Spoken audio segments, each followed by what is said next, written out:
Welcome everybody to this edition of Strong Perspective Podcast. I'm one of your hosts, Keith Armstrong, along with my other hosts, Jaquari Armstrong and Damon Armstrong. Damon is going to be joining us pretty soon, but we had special guests tonight, Enoch Holloway and Christopher Dickens. Welcome, guys. Welcome to see you. Welcome back Hey, and welcome. Hey, thank you, fellas.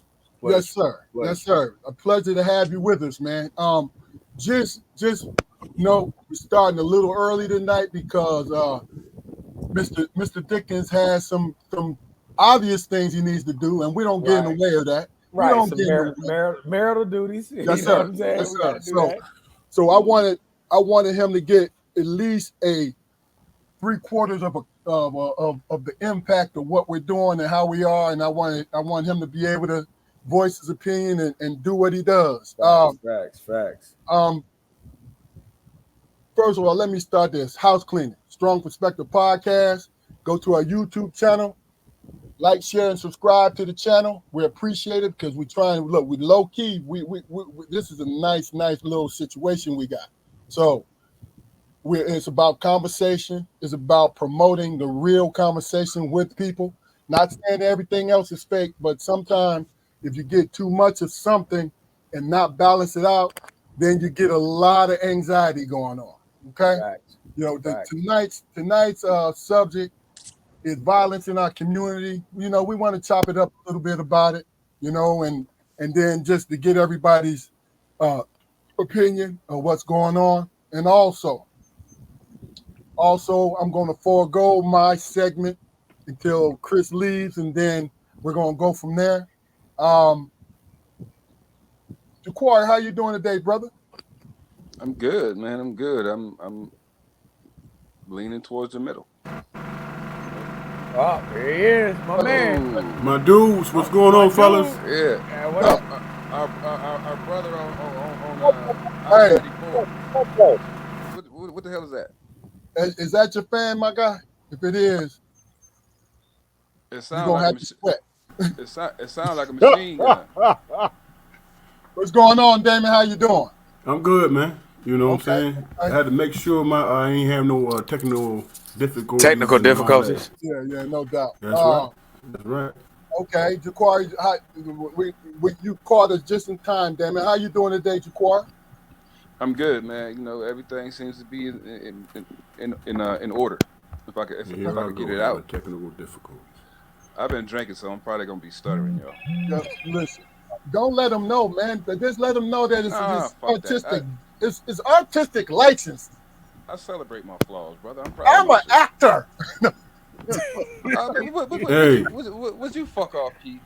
He said. I drive better when I'm drunk. Too early, man. Who said that? No, we need. Hey, go ahead.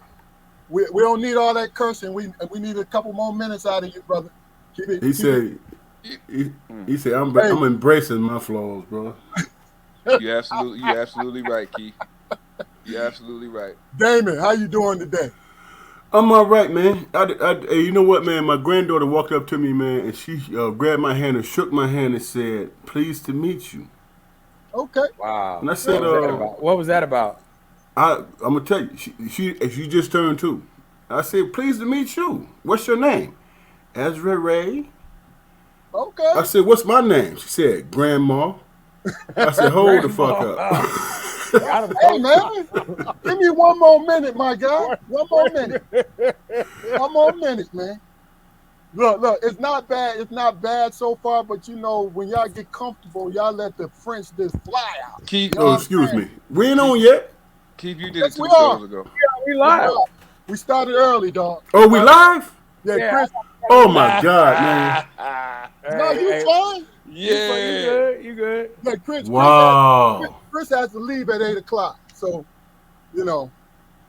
I still have we want him to get out here and do his thing. All right, well, friend of the show, Enoch Holloway, how are you doing today, brother? Gentlemen, another beautiful day, man. The culmination of a beautiful work week. Just happy to be here with the Armstrong fellas, man. No doubt. Chop it up a little bit. All right, new to the show. Welcome, brother. Christopher Dickens, how are you today, sir? And I'm chilling. Just thankful to be alive. Made it through the week. I'm gangster. I was ready for this today. Okay. Yeah. We usually get together. We usually get together on Thursdays, and pregame, so to speak.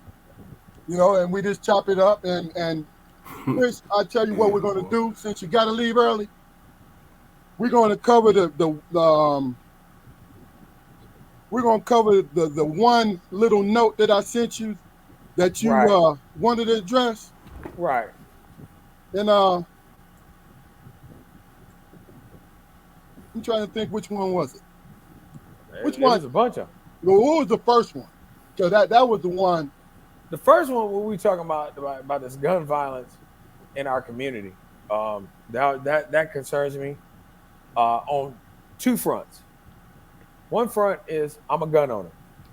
I'm part of NAGA, which is the National Association of African American Gun Owners. And yes, I'm a part of the NRA. Well, I'm a member of the NRA. And I'm also African American. And I'm a second generation law enforcement officer. So it bothers me on two fronts. One, I was a property crimes investigator for about 4 or 5 years. People leave guns in cars, they get stolen, then they end up in crime. That's contributing to our demise. The second issue is I'm pro 2A. Yeah, you probably hear black man pro 2A. Yes, I'm pro 2A. All right, well, hold on. Explain 2A so the folks will know exactly what you're talking about. Okay, I'm sorry. Pro Second Amendment. Okay. I've had a gun in my house. My dad, let me back up, give you background of who I am. I'm from Detroit, Michigan. My father was a Detroit homicide detective. I'm a person crime detective here in Wake County. So guns have been in my family for a long time. But I'm of the mindset that if you teach a child how to use a firearm, teach them what the reality of a firearm is, then you build a responsible firearm owner, just like my father did with me. Okay. So I'm seeing a lot of violence, gun-related violence, school shootings. We thought we were done with Sandy Hook and all this stuff. No, it's becoming a trend. Durham, Raleigh, Charlotte. Nobody is out of touch with being struck with gun violence. And it hurts you on two fronts. One, you're targeting, and I have grandchildren. My grandson is 1, my granddaughter is 5 months. I'm looking at it from a different perspective as a grandfather. The neighborhood I live in, like the elementary school and the middle school. And if you're that sick in the mind to target children because you won't target adults who have the capability to defend themselves, I have an issue with that. So the gun violence is one thing.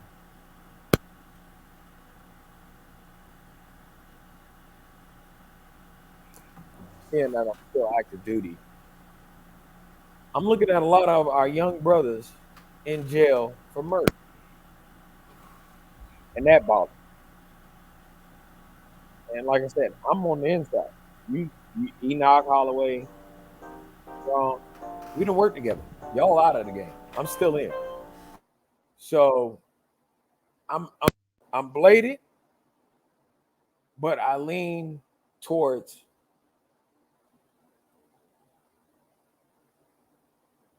respectful gun ownership, number one, and two, enforcement of the law. That's number two, because you can stop all this, but do they want to stop all this? Okay, that's interesting. Let me. I have to, because we have a short time with you. When you say something, I want to emphasize what you mean. You said that it could be stopped if you want it. So what do you feel?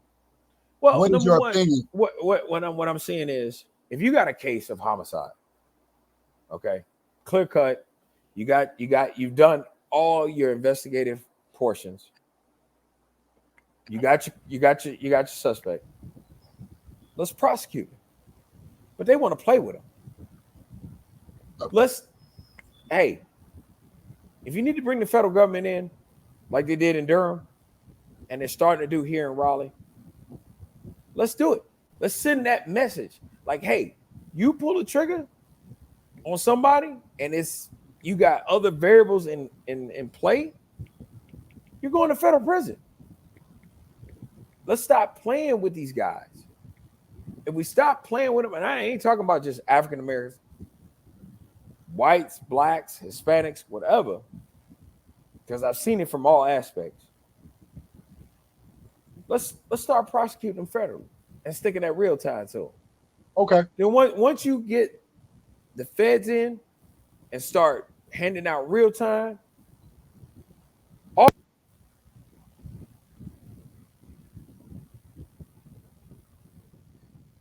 You're muted again, Chris. say again. You was muted. So what was the last bit you just said? Once you start getting all your resources, like the federal government, and they come in and start overtaking some of these cases and start prosecuting people on the federal level, all of this will stop. Okay. I guarantee you. Okay. Now, I'm not saying that it's a catch-all to end-all solution, but it will help. But then also on that, speaking on the other side, is that we need more programs for these young brothers to go to, because I'm starting to see younger and younger guys catching murder charges. But I do believe if they had something different beside the gang life, this, that, then they look forward to, then we could subject ourselves to all this violence. I mean, you're going to have it. You can't get rid of it, but you're going to have it. But okay. All right. Well,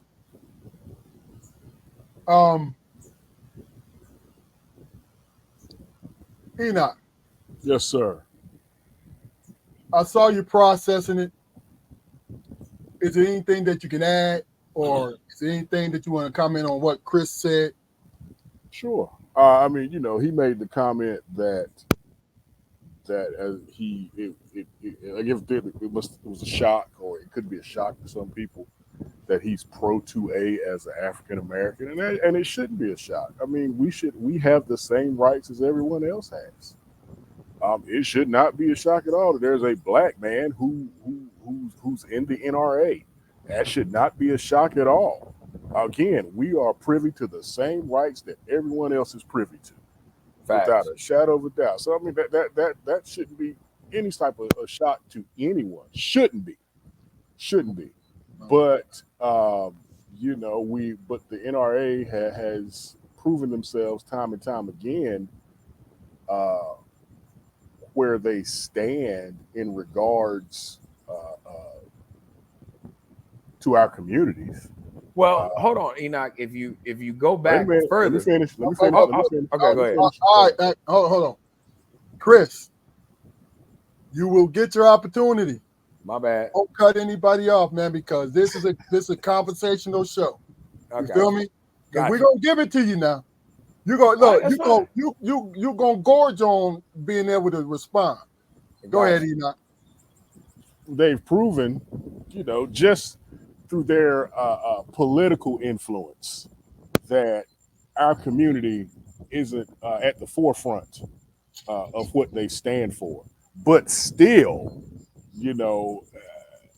we are privy to everything that they provide.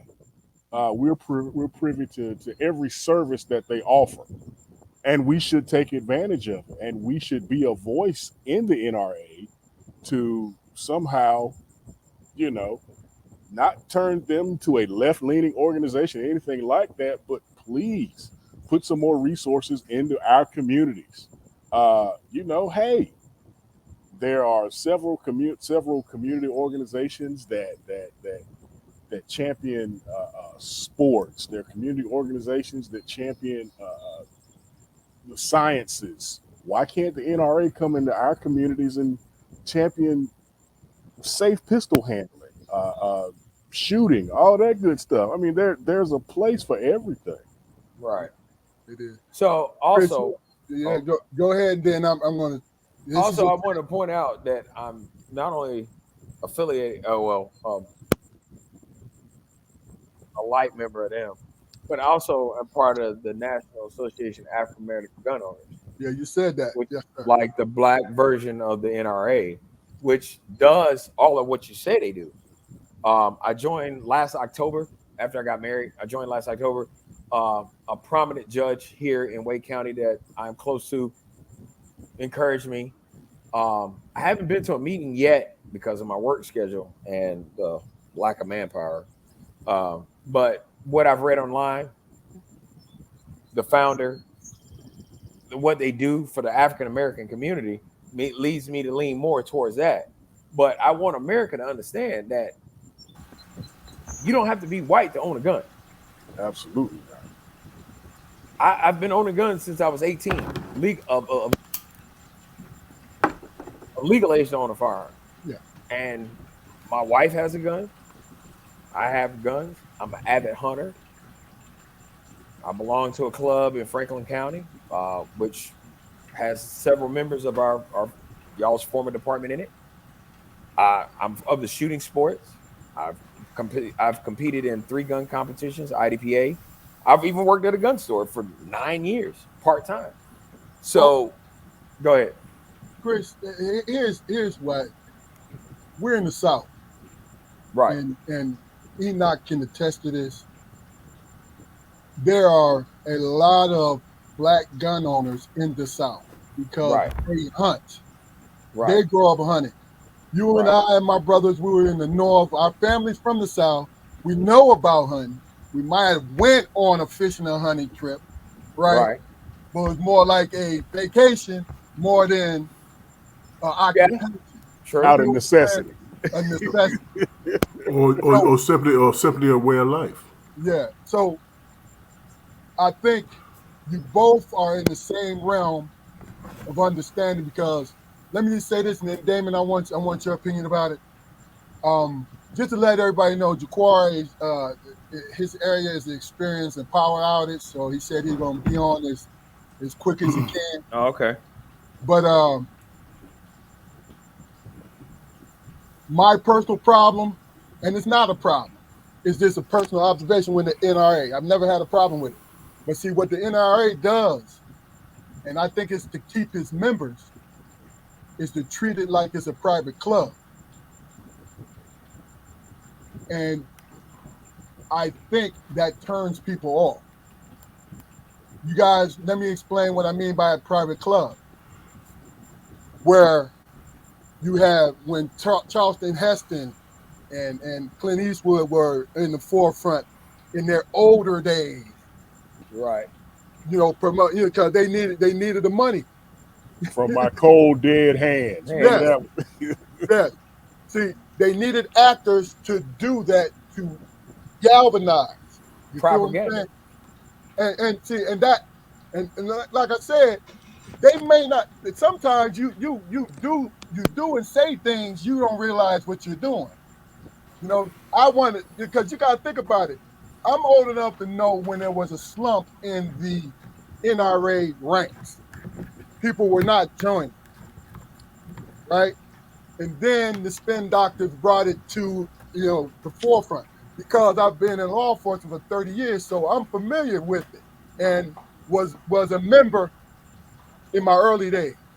You know what I mean? And I didn't give it up because it was, I had some kind of political beliefs. It just happened that way. Life got in the way. Right. But my point is, if I were to point something out, it is a feel, whether they're doing it on purpose or not, it is a feel like this is our club, this is our shooting club. You feel what I'm saying? Because they would show up when it was some racially charged shooting. and would throw their propaganda into it. And I did like that. You need to be neutral. But when they were pressed, I'm speaking just in the general term, when they were pressed, then they were like, oh no, NRA for everyone. You feel what I'm saying? Right. And I understand what you're saying, and I No, agree. no. Let me get to Damon because Okay, yeah. I'm not going against you guys. I'm riding with you. It's just a simple point. That's my little thing that's in my head. Feel what I'm saying? Right. More than anything, that's how I felt.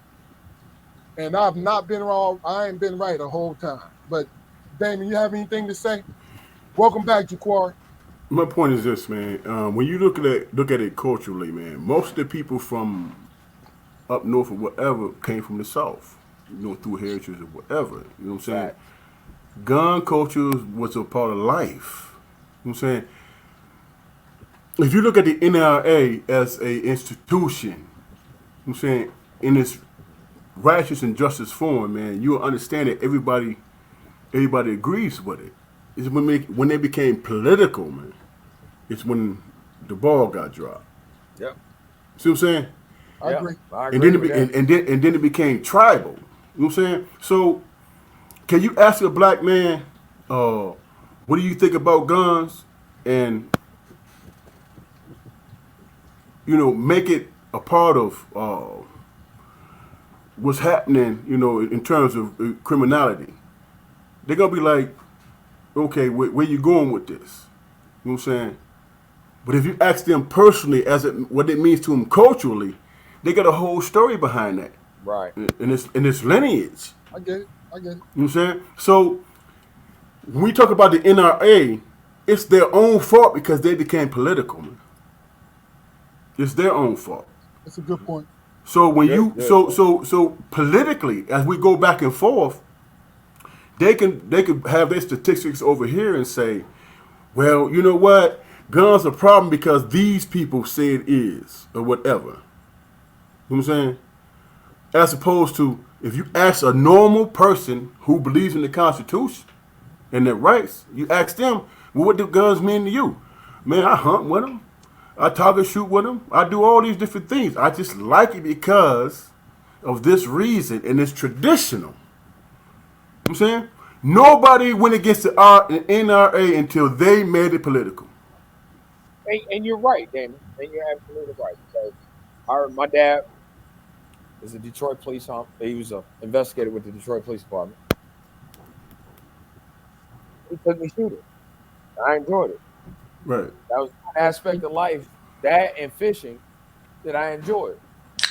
And when I came down here to North Carolina, I kept, and I got involved with shooting sports, and it just kept on.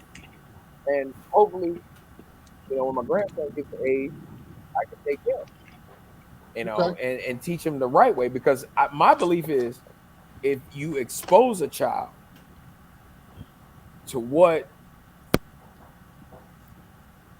proper, satellite sight pictures, we all know, then he will respect it.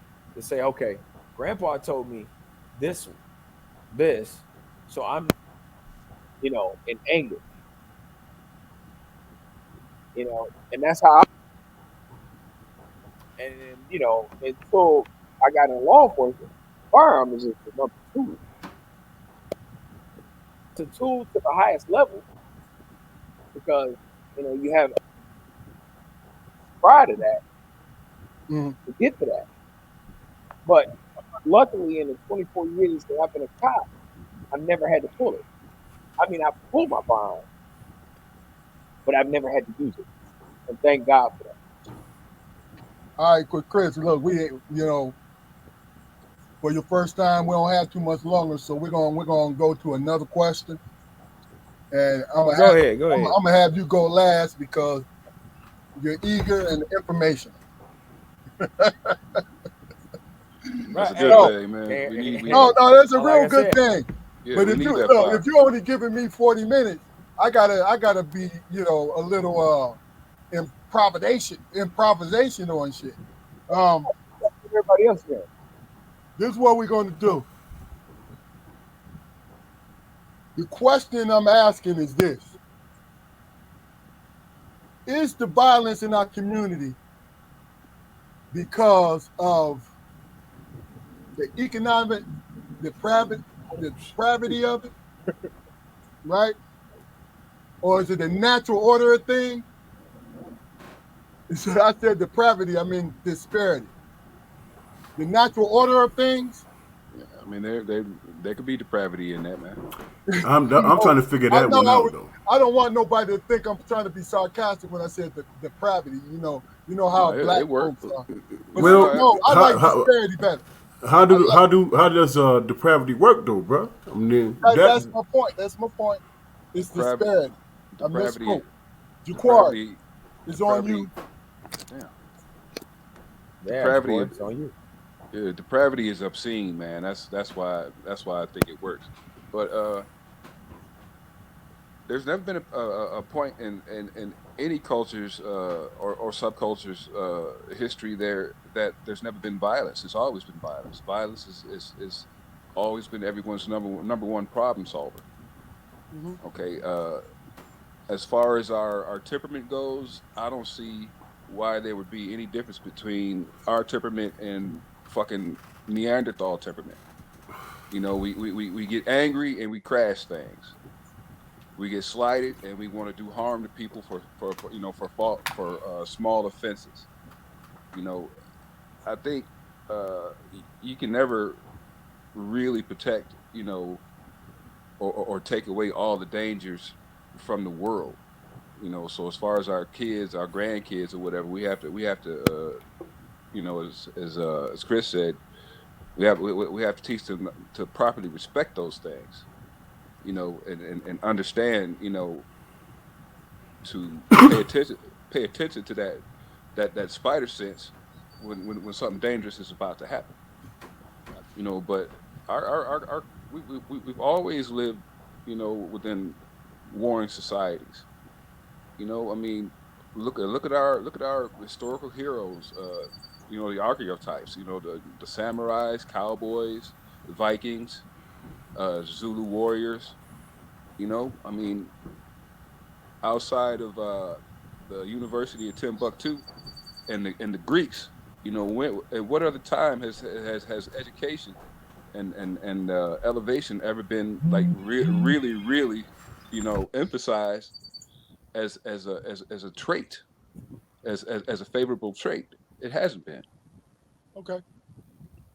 Look, like I said, just give me a couple sentences why Chris is still with us, so we can get to him. Enoch. Okay. Repeat the question. In your opinion, the violence the violence. You think the violence in our community is it the cause because of the economic disparity, or is it the natural order of things? What do you think? Okay, let me ask a clarifying question. When you say our community, what community are you speaking of? I'm speaking from the black community, because it's a microscope, and sometimes a microscope puts you in the middle of things, and it makes you feel as though that's the only thing there. Okay. So I'm trying to clarify a little more to get your opinion from it. Okay. Like Jaquari said, we are a warring society. No matter how we try to spin it, this country was founded on bloodshed and violence. Nothing's going to change that. It's ingrained in us. Old men start wars, the young men die in. That's just the nature of the beast. That's the absolute nature of the beast. That's the world we live in. Now, if you want to break it down to the African American society, the African American community, is there an uptick? Maybe. Is it any different than it has been? I'm not sure. I think in 2023, we're just privy to so much more information with the 24-hour news cycle. that we see everything. You know, we see our kids showing us fights in school on Facebook. We see that stuff. So when I was in school, and I'm sure when y'all went to school, you had fights in school. You had fights in the neighborhood. You had fights in the club. You had fights in all these places. And we still do. But again, we're privy to so much more of it because everyone sees it, not just a select few. So again, is there an uptick? Maybe. Okay. Damon. No, we coming to you, Chris. Damon. He got Go 5 minutes, man. You muted, bro. Go, man. Go ahead and let him make his points, man. You know, then I'll follow up. Piggyback on Man, you and that mute is getting on my fucking nerves, but we good though. No, I'm just messing with you, Chris. Go ahead. The piggyback on Enoch said, I think with the evolution of social media and the easy access to things, you're starting to see more and more violence. Mm-hmm. And I'm talking about violence from the raw set, not from a movie screen, from the club, the block. You got mass shooters posting their stuff online before they go do the crime. Yeah. And I think that's the main part of it. But there again, you run into a First Amendment issue of freedom of expression. But there's a sect in the First Amendment that says any provocational is not covered. So you mean as far as them putting it online, the First Amendment issue is that right? Like their last manifesto before they shoot up a whole mall or something like that. I got you. That should be automatically taken. Now you got officers wearing body cameras. Now when me, you, and Holloway was on the job, body camera, what's that? All our officers with the investigation is wearing body cameras. Yeah. Now, is it a good thing? Yes, it is. I think it is. I think it holds us as law enforcement accountable for our actions. And that's speaking from an active duty law enforcement officer. Yeah. Now, was I about it? No. After George Floyd, San Antonio just recently, and a couple other ones. But then it shows law enforcement doing good things, but it also shows the bad things. And because of that, we're being held responsible for our actions. Like when my dad came on the job back in the 60s. I came on the job in the end of the 90s. Different culture, different type of job. Now, hey, our BS is being put on the front street and we being held accountable for it. Cops are losing their jobs. Hey, I'm all for it. If you do wrong, you do wrong. I'm not going to back you. I'm not going to lie for you. I got your back, but I'm not going to back you and I'm not going to lie for you when you do wrong. Yeah. I'm just sorry. It just ain't going to happen. Because we have to maintain a professional atmosphere amongst law enforcement. And we don't have to lash out because somebody called you I can't remember how many times I've been called fat nigga in Eastern Wake County. Okay. As long as you didn't put your hands on me, we good. Hey y'all, I got the roll. Y'all see the all right. Yeah. So I'll holler at y'all. All right, bro. All right, bro. We'll probably I'll contact you. No. Hey, can I say something real fast? Yeah, look, we ain't in a hurry now. We got the rest of the show, bro. Yeah, I did kind of feel rushed. I gave up my segment, man. Yeah, go ahead, man. Ain't nobody fucking. I'm just joking, man. Go ahead, Jaquan. It's not a pushback. It's just let me present a thought to something Enoch said. Well, brought up. You know, the fact about social media. Okay, mass shootings are not a new phenomenon. It's not a new phenomenon.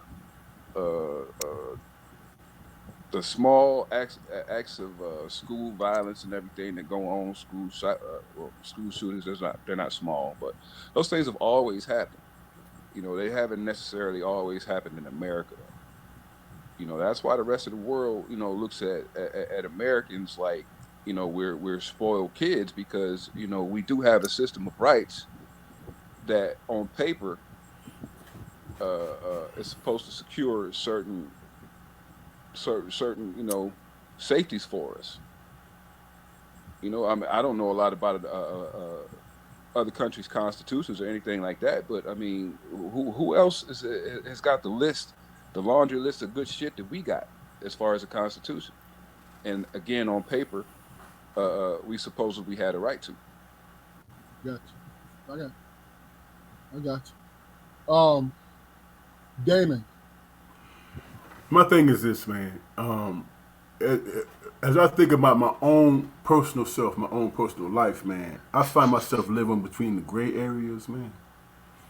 You know what I'm saying? And living in the gray areas, what I understand is my constitutional rights, for what it's worth, based through amendments or whatever, right? If I stand on that, I expect somebody to respect those rights. You know what I'm saying? When you start crossing that line, then that in there where the conflict starts. You know what I'm saying? Because if a person feels that they have a right to exist, and somebody is like the state constitution in Michigan, don't treat on my rights. God damn, you scared the shit out of me. I know, man. It's everything all right, bro. I'm reaching for my really as we bad. speak. Really. He got my attention though. He's like, "Hey man, shut up, man. I gotta deal with this." Finish. Yeah. First of all, I put it on mute and I turned my head and called my son. No, you didn't. No. Yes, I did. You weren't on mute because we heard you. Yeah. You heard me call him. Carson. Yeah. But my point is this, man. Like when I spoke about living in the gray areas, man, I expect everybody to respect everybody's rights. You know what I'm saying? But I think, man, at times, man, people look for loopholes to display whatever it is that they're feeling on a personal level, if that makes sense. You know what I'm saying? If you're having a bad day, say you having a bad day, man, and you working the job that y'all working, you in your feelings, and if somebody comes in a disrespectful way, not saying that that's what you guys do, I'm just saying in general, as an example, do you allow that to filter in with you doing the job, is my question.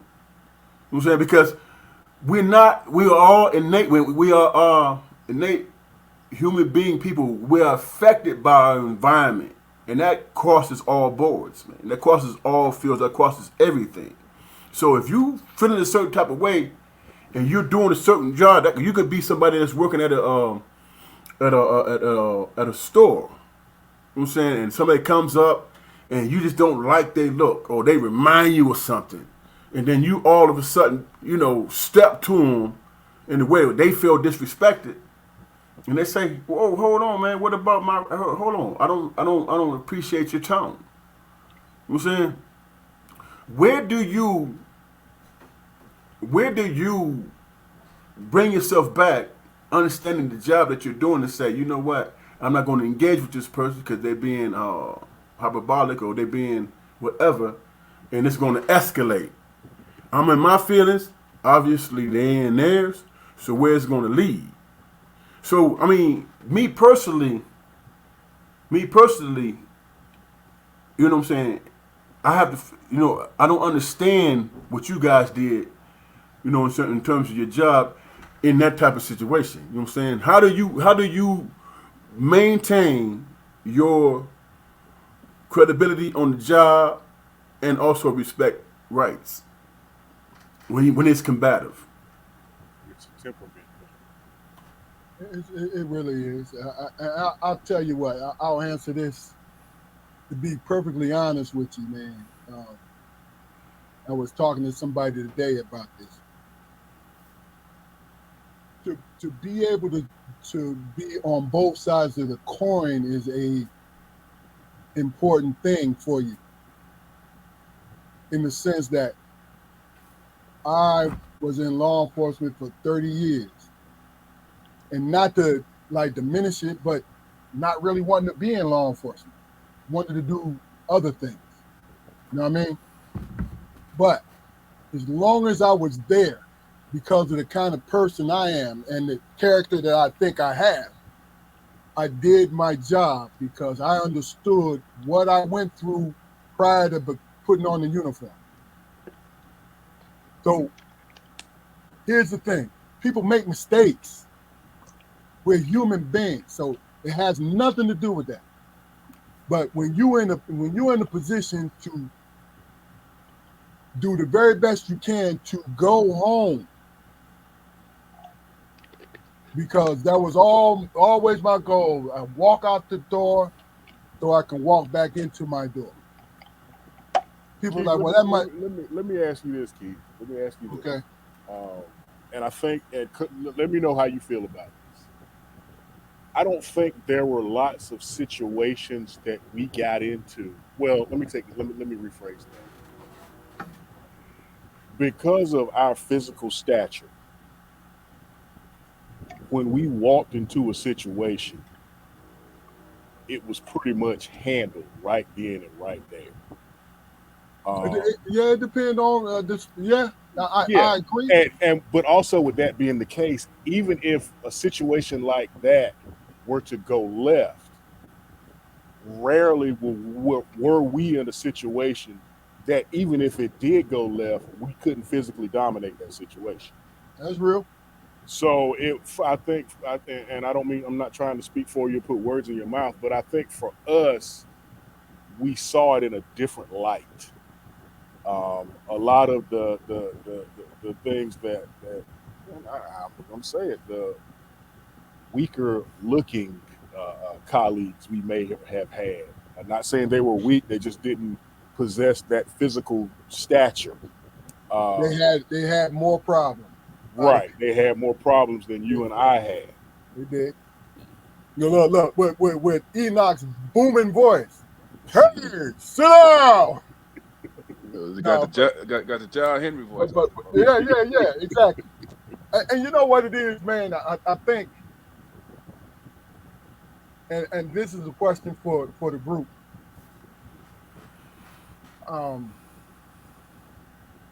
How do you look at the violence in our community as a whole? How does it affect you as a human being? You, Damon, you, Jaquari, you, Enoch. How does it affect you and how you see it? How you see, and I say our community because I use that purposely, and I understood why you asked that question, E, because you may think in the broader sense, right? I really and truly address this first and then branch it. You feel what I'm saying? So we'll come to you, Damon. How does it affect you when you see it? I mean, personally now, I'm not asking for an answer. I want to know your actual feelings about it. About as far as what? The violence that you may see. The violence that social media, through your life, through everything. A lot of it doesn't make any sense to me, man. You know what I'm saying? So what I do is I prepare myself and my family to be able to recognize the pitfalls, man, to be able to recognize everything that's happening around me, because the ultimate goal is to survive. You know what I'm saying? You know what I'm saying? And that's innate in all of us. You know. And that's just, you know, whether you big in stature or whatever. If you're big in stature, like E said, that's a plus. That's a plus. Okay, now listen to what I'm saying to you. How does it affect you? Not how you prepare for it. I understand because you're a very intelligent human being that you prepare well and you prepare your family. How does it affect you internally? It's stressful, man. It could cause a lot of health problems, man. Especially as a black man. I mean, that's just how it goes. But you prepare yourself for that and understand that is the case in the situation that you're living in. You know what I'm saying? Because, like I said, the ultimate goal is to survive and for your offspring is to survive. You know what I'm saying? But it's something that Enoch said, man, that really, really, really, I don't think most of the public understand. because when you speak on the nuances of it, being big in stature, there's certain things that you don't have to deal with, as opposed to a guy who come on the job who's small in stature, but wanna, present that dominance. I mean, Gotcha. in there lies the problems that we face every day, man, in terms of law enforcement and the public. I I get mean, it. I don't mean to. I know you asking your questions, Keith, but I just wanted to get that question out because that was very profound what he said, and I wanted to address it. I get it. Well, you'll get a chance to address it after we go to Enoch and Jaquari. We'll go to you, Enoch. Repeat your question.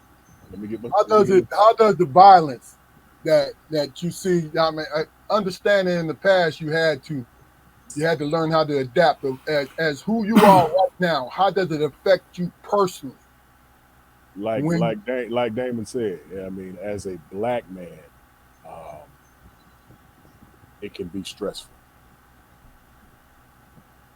It can be absolutely stressful. Um, I remember the whole George Floyd situation, Mhm.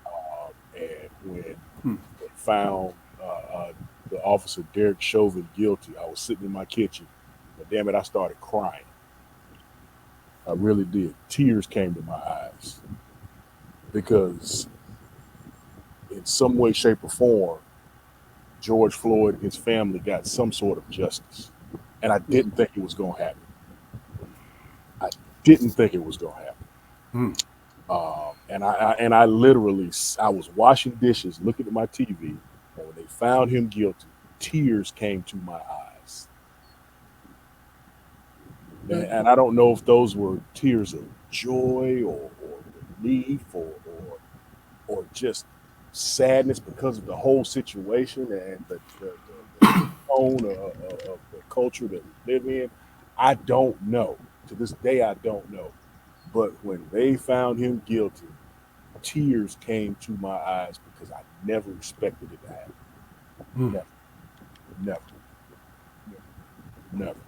So again, and then you factor in, I have a 21-year-old and a 16-year-old who out and about, so it's tough. It's tough. Just be cognizant of where they are. I mean, I'm always looking on where they are on Find My iPhone. You Yeah. know, hey, my man, check in. You good? All of that. I always do that. And I think it's because of, the 24-hour news cycle and what we're privy to this day and age. Yeah, I got a 30-year-old. I do it all the time, bro. Absolutely. Absolutely. Don't Yo, change. you Don't good? change. That he got a whole thread. You good? You good? And he Mhm. responds back. It is what it is. Jaquari, answer the question, and then we're gonna go into your segment, brother. All right. Well, quite frankly, man, it scares the shit out of me, man. It depresses me, man. It puts me in a dark place because I got a wife, a daughter, two grandkids, man, two little grandkids. So I'm definitely frightened by the atmosphere of the world. At any time. You know what I mean? And I have no fear of anything that could be done to me. I mean, fuck it, I lived a good life. It's them I fear for. I really do. My daughter's going to high school with guys that, I had to separate and it got physical. You know what I mean? She's I'm a short drive away from my facility. So, I got kids who are in my facility, knowing my vehicle and my wife's vehicle and my address. So I got I learned early that I had to walk a fine line, man. Because working in detention, uh, I don't even want to call it. I don't even want to call it an aspect of law enforcement, man, because it's not. We don't have any arrest authority. We don't have. We don't carry weapons. It's only a couple of people who carry handcuffs, right? But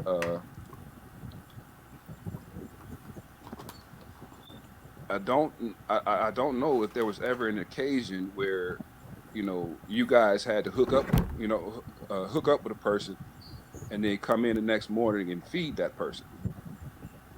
Yeah, You know what I mean? it's happened. So the compassion that I didn't have going into this job, the empathy that I did not possess going into this job, the the wanting to see a light at the end of the tunnel that was dim when I started this job, all that was washed away because I have to constantly deal with these people. You know, I have to uh, uh, uh, assert myself in a way that they understand that if they lose control of themselves, then I am here to control them, and it happens sometimes. But I can't project my presence to my grandkids, and they're states away. I couldn't even drive and get there tomorrow. So the world scares the shit out of me, man, for real. All right. About that time, y'all. It's time for Uncle Spoke Say. And it's a funny thing that Chris was on screen smoking a cigar, Enoch on screen smoking a cigar, and I'm on screen smoking a cigar, right? Because I wrote this thing earlier. It's called I Like to Smoke Because I'm Angry. And it goes, hey man, I like to smoke, but I think it's time I gave them motherfuckers up and gave them their walking papers. Not because of some moral issues or some sudden epiphany type shit. Hell, I like to smoke. The reason I got to cut tobacco loose is because y'all be taxing like a motherfucker for them shits. It has become increasingly difficult to enjoy a peaceful smoke anywhere, including the comfort of your own goddamn vehicle. Listen to this shit here. So yesterday, I'm driving home from work. I don't know if you was alive and out, but it was a kerjillion degrees outside. I sweat. I sweat in the shower in the fucking winter. So, I was just beautifully miserable. But I goddamn digress. Anyway, I'm sitting there smoking and minding my own when this little blue-haired lady pulls up next to me at the red light. So she honks her horn and rolls down the window and proceeds to make a choking, fanning motion, as if to imply that my smoking bothered her in some way. Now, I couldn't goddamn believe that shit. As I rolled my window down, yeah, they was up.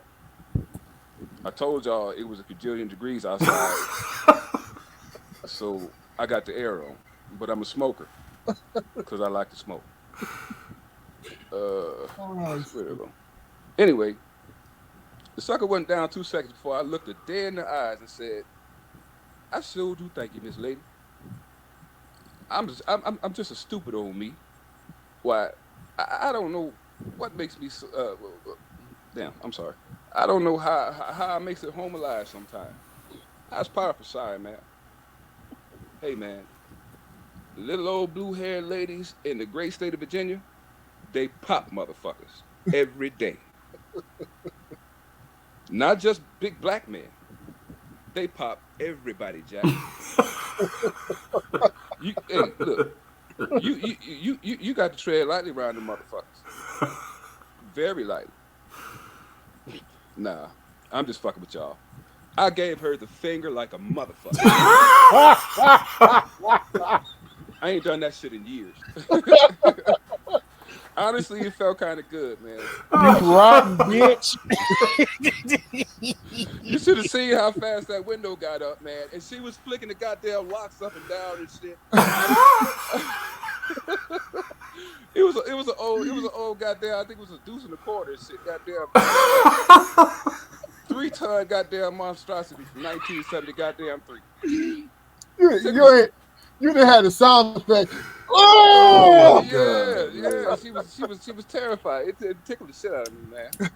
Anyway, that's funny as hell, boy. Anyway, the gist is, mind your own goddamn business. and for COVID's sake, let's be nice to each other because we just got back together not too long ago. I've been Uncle Spoke, and that's what I say.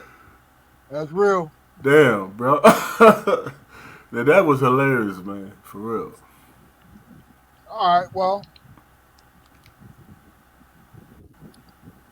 as far as next thing I want to bring up is, as far as I asked you guys how you personally felt about the violence. Well, this is a two-part question.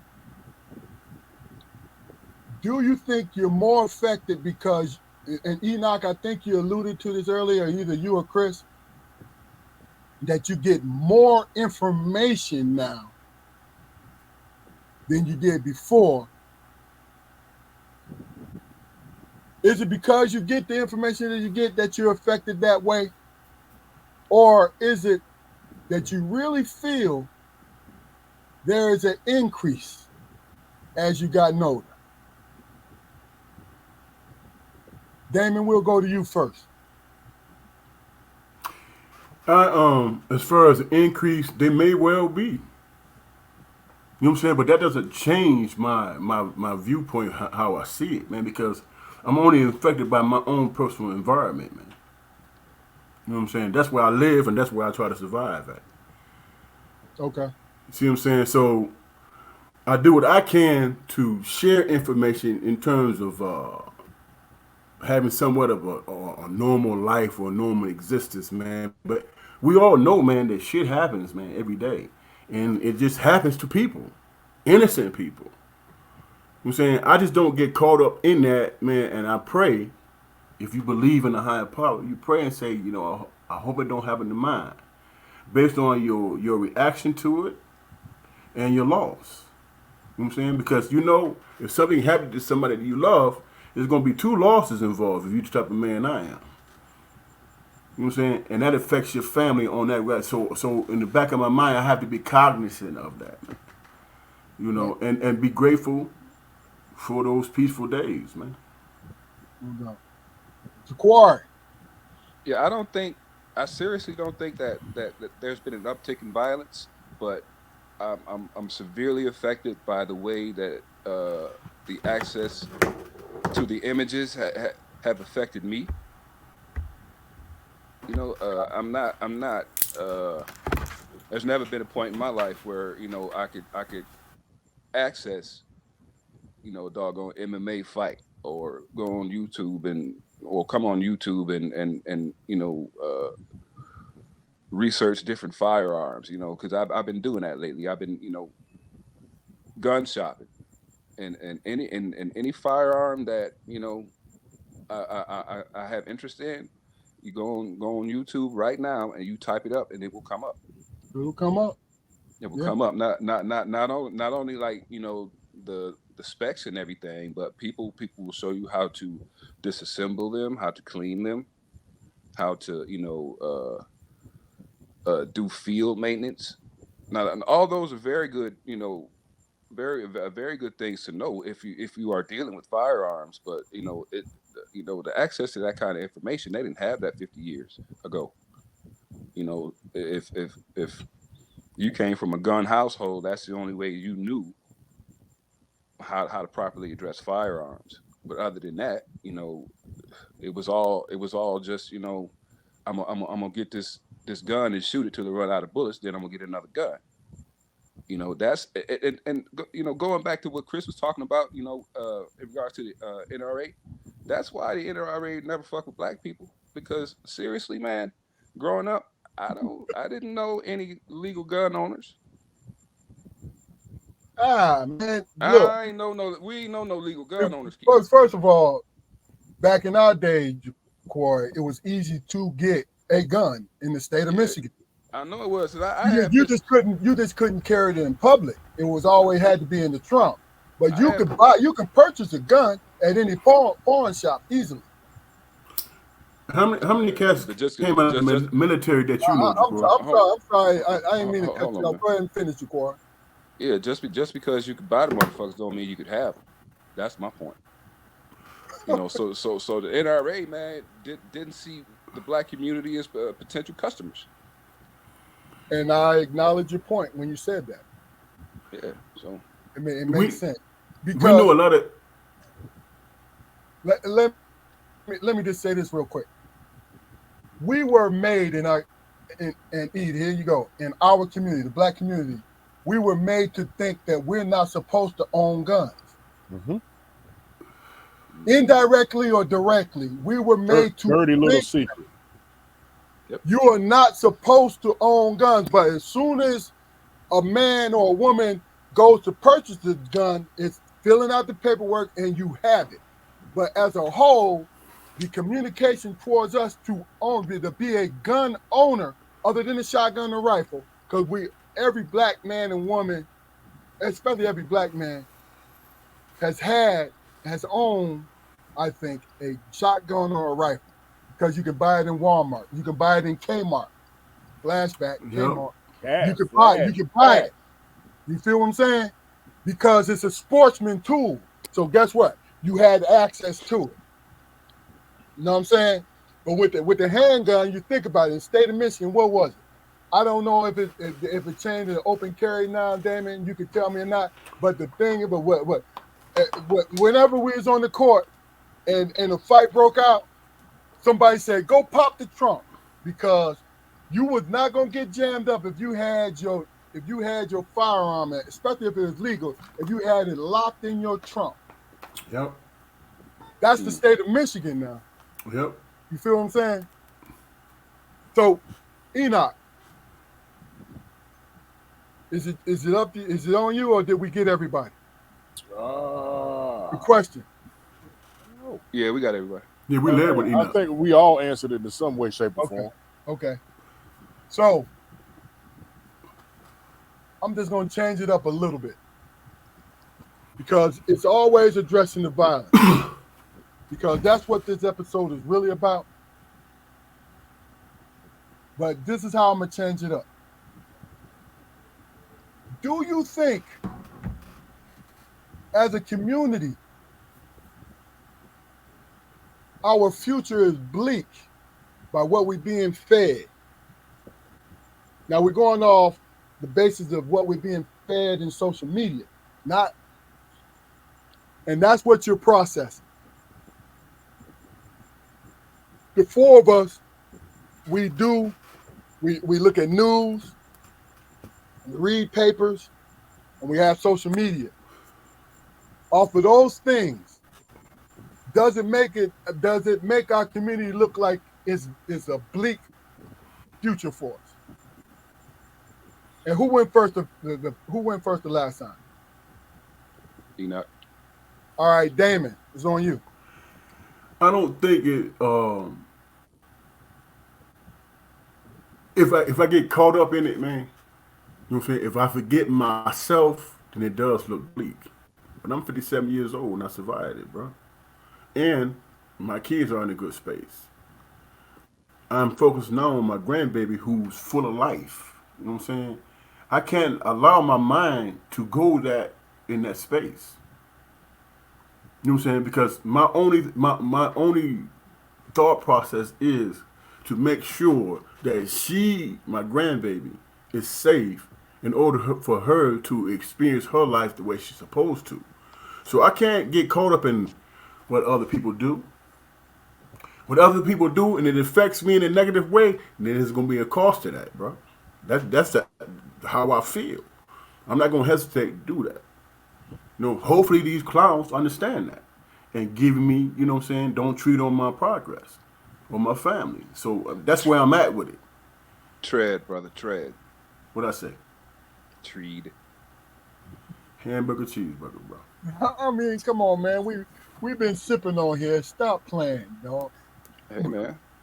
Hey, man, y'all know who I am. I'm sipping on water, Hey, look. Hey, Jaquar, it's up to you. What you gonna do? Ask that question one more time, brother, because I'm trying to form some stuff. Do you feel this by the three things that I named: social media, what you read in the newspaper, and different things that you know, Mm-hmm. is our future bleak? I don't think I don't. You think about how social media has affected each subsect of our society as far as racial communities go, and you know black people in this country have always taken the bad, man, taken the dregs and made something good out of it, man. That's why Facts. we were always like people from third world countries always looked up to us because we were the consummate underdogs, man. I mean, we're going to survive. When COVID hit, when COVID hit, and everybody blamed it on China, man, they they're I mean they're what they showed on the news would lead you to believe that their communities were falling apart. You know, they never had to go on TV and make commercials about uh, uh, uh, being racially fair to Asians before, but right at in the middle of COVID, that's all you seen because everybody was blaming them for it. You know, bleakness, man. No, no, I don't. I'm not hopeful every day. Because I think it'd be a problem if I was hopeful every day because I'm looking at life through blinders, man. But I'm rational and mature enough to deal with what I have in front of me. Again, going back to my job, man. Working with uh, disaffected youth. I see them as mounds of clay.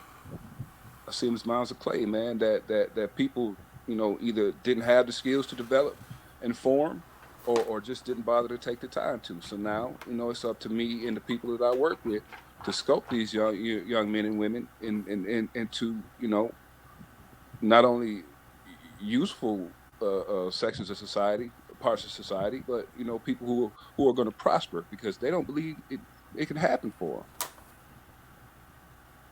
They don't talk about the future. They do not talk about the future. Not the kids that I work with. Gotcha. I got Enoch is on you, but let me say this. You want to know why that I seem to have clicked with you almost automatically the first time I met you? Because you remind me so much of my brother Jaquari. It ain't funny, man. It is so funny. Y'all both have the same damn kind of energy. You know what I mean? And why I'm even saying that because the way you just brought your cigar up and spoke it, I was like, my man. Look here, Yeah, man. no. Let me- Look here. Cigars Hey, ain't cheap. So I'm gonna get every yeah, bit of draw out of the no, person I first can. of all, you don't first of smoke that, all, I don't smoke cigars because of the heat at the end, man. I can't do it. man. Look, Can't you do it, you bro. you smoke them $20 motherfuckers till your lips burn. See that? That's why I carry a knife. All right, Enoch, it's on you, brother. I All right. carry I carry a knife. I carry a knife in case a motherfucker starts something. If you know me, you know I am a glass half full kind of person. That's just the way I carry myself. So bleak, heck no. Um, I'll never say that because just to personalize it, I've got a legacy. I've got two boys, um, and I'd be damned if I think that their future is bleak. Yeah, Um, Facts. uh, there's no way they've got their whole lives ahead of them. And so no, in no way, shape, or form do I think it's bleak. Now, is it? Can it be concerning, disconcerting, depressing uh, by media coverage, by by social media and things like that? Absolutely, absolutely. And I think y'all know I teach or facilitate, excuse me, anger management groups, domestic abuse and treatment groups, And I had a young brother in one of my groups last Saturday before last. He was explaining to me what his relationship was like. And he was like, well, on Facebook, we're together. We're a couple on Facebook. And I said, bro, social media is not a real place. It's real. That's not real. What is your relationship? So I can't, and I say that to say social media isn't real. Um, you might get a little bit of news here and there from it, but for the most part, it's just people fake flossing. Uh, they're absolutely fake flossing, and you see the facade. Uh, you don't see what's really going on in their lives. But the younger generation is so caught up in likes and clicks and what this person has. I have to explain to both my children, look, this social media stuff is not real. It's not. Facebook is not a real place. Twitter is not a real place. Even Instagram if is you not a make real money, place. even if you Yeah, make money, it's still not real. it's not a real place. Although, I'll lay in my bed at night and scroll Instagram and laugh hysterically at some of the stuff that I see. Cause boy, it is. If I want a good laugh, I will just start scrolling. Yeah. But even in that, it's not real. So, and I have to condition my mind that it ain't real. This stuff ain't real. Because even the violence that you see, I mean, with the influx of AI and all that other stuff now, I'm not taking that as fact. I'm not doing it. Gotcha. Gotcha. Gotcha. All right, this is all three of you guys great answers, man. And this one that each episode I choose to leave one or two things that I'll answer. This is one of them. Uh, Bleakness. My optimism won't allow me to do it. My humanity tries to convince me to be that way. But my optimism, because my optimism is connected to God more than anything. It's how I've always been. You know what I'm saying? The fact that I understood that I am just like everybody else has always helped me to keep my sanity. So do I see the future as being bleak or something going on? No, I don't. Because the guys already said it. They have people that's following them that's going to be living. So the four of us will do everything we can to make sure that they do. That's my answer to that. Absolutely, absolutely. And what I'm going to do, because I didn't get to do my segment in the beginning, I'm going to do real quick because we're going to be doing ads. All three of us are going to be doing ads in the future of the people that we know that's doing businesses or want to advertise whatever they're doing. But what I want to do, and I wrote this down, generational curses, right? My dad was a person that I respected highly.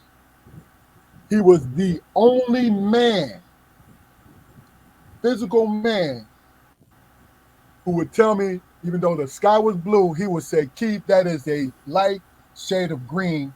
And I would make myself believe it because I had that much respect for him. That much respect, that much love for him because I knew he wouldn't steer me wrong. But the one thing I disagree with him, he talked about, and sometimes I think it was a joke, but he said it so much. Generational curse. Jaquari, Damon, you can tell me his exact wording, but he always said it was bad. We had Armstrongs had bad luck. The Armstrong curse. The Armstrong curse. And I put that in the category of as a generational curse, right? Mm-hmm. Which I really and truly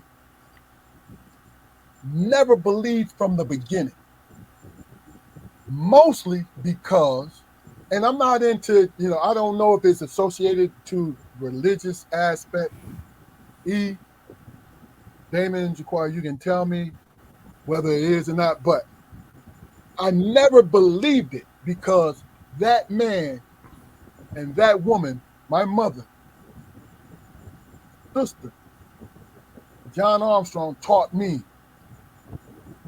to survive and persevere without hesitation, to look at who I am and what kind of person I am, right? But I see that people bring up generational curses to give them. I'm talking about social media more than anything. They bring it up to apply to their life. And when they do bring it up, they don't have an answer to it. And me personally, I look for answers in everything. I may not be able to do anything about it, but I do calculate an answer in my brain I need something. You feel what I'm saying? And I think I Googled it. And the first thing that popped up, not saying Google is the end all be all of answers, but the first thing that popped up, I expected to be biblical, right? But Google said it's a Mediterranean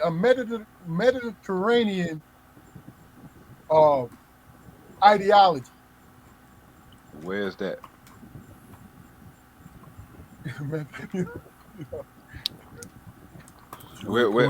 Where's the Mediterranean? Listen to what I'm saying. Listen to what I'm saying to you, which is a good point. But the point I'm trying to make to you is this. To me, I looked at the different examples of it, and it's not what I was taught, right? And just what I said earlier, Google is not the end all or be all. But the thing about it is, when you're seeking knowledge, when you're seeking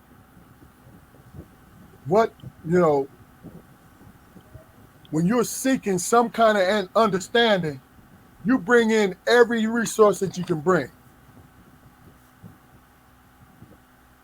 But if you recognize as having a generational curse upon you, does it mean for you to stop living? Does it stop you from living? Or do you figure out how to break it? You see what I'm saying? Because honestly, there are answers to ways to break it. You feel what I'm saying? But me, throughout my life, a man that I've listened to, and I took his word as bond, period. I never accepted that. First of all, when he was saying it to me, I was blessed at the time because I got to see him, I got to see my mother, I got to be with my brother. In my life, I wasn't homeless. I was not. You know what I'm saying? So I wanted to bring up generational curse for this. You settle for what you choose to believe in more than anything. Generational curses, man, could be,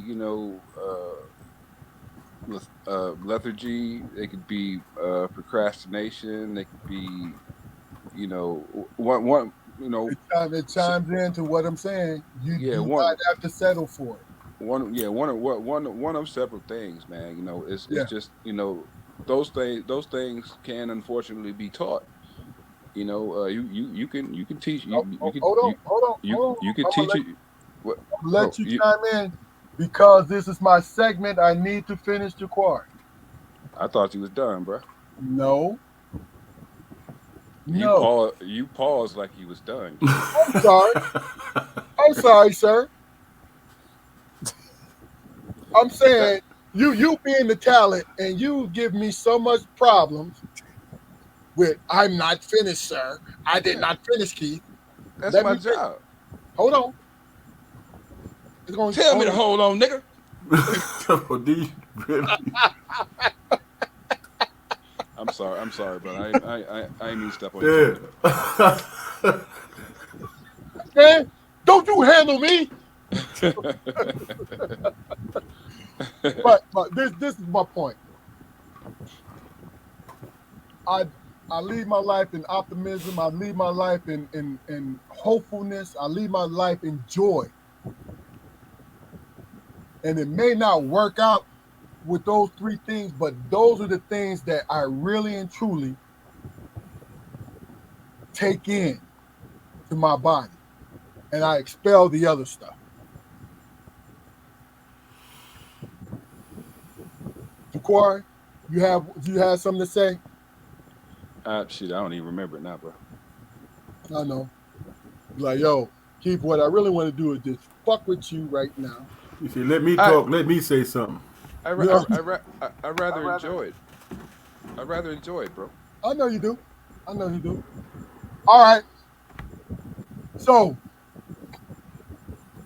this is along the lines, but not quite. And I just want to get you guys' opinion. I need to get your opinion on, and I know all three of you guys are aware of this gentleman, Dr. Umar Johnson.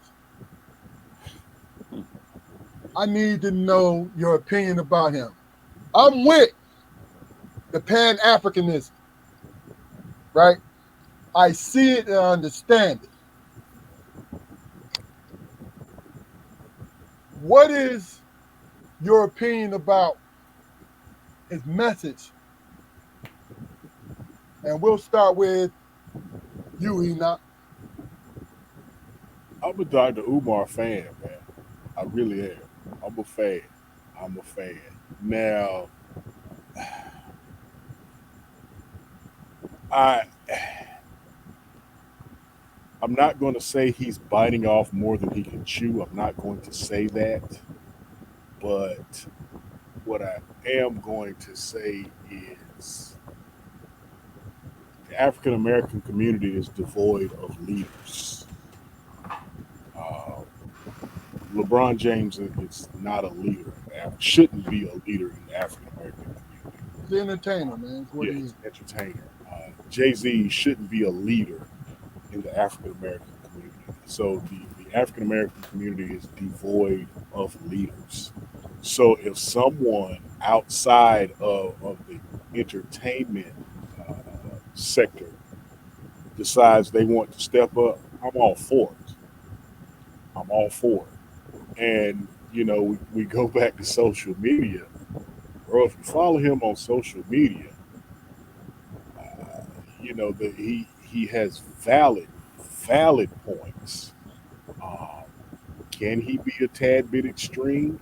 Absolutely, absolutely. But if I agree with everything everybody said, that in and of itself is a problem with me.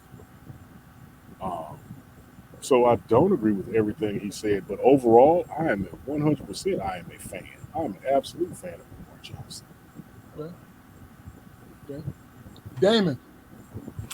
I like Umar because he said all the time, I'm unapologetically African. That dispels the bastardization that this country try to place us in. You know what I'm saying? It gives us a Okay. connection. Okay. Ja'Quari. Yeah, I mean, I'm still a fan of Umar Johnson, but I said it before, man. Social media, man. With the access that we are given to his life is has stained him in some people's eyes. Like the school or whatever. It was an unsuccessful investment. It fucking happens. So You know, the one in Camden, it failed then because I know he got the building in Camden and he was rebuilding it I didn't know. No, I'm talking about in New Jersey. no, I'm talking about the one in North Carolina. Yeah. They went to a higher bidder is what they did. Yeah, yeah. Yeah. So that I mean that those things happen, man. You know, he had a plan. He still got a plan. You know, I mean, you can say that he's full of this or full of that. I mean, and my biggest thing is, you know, he doesn't give me the sense of you know, like he feels like he's bigger than the movement, but he's definitely affected by the fame that it brings.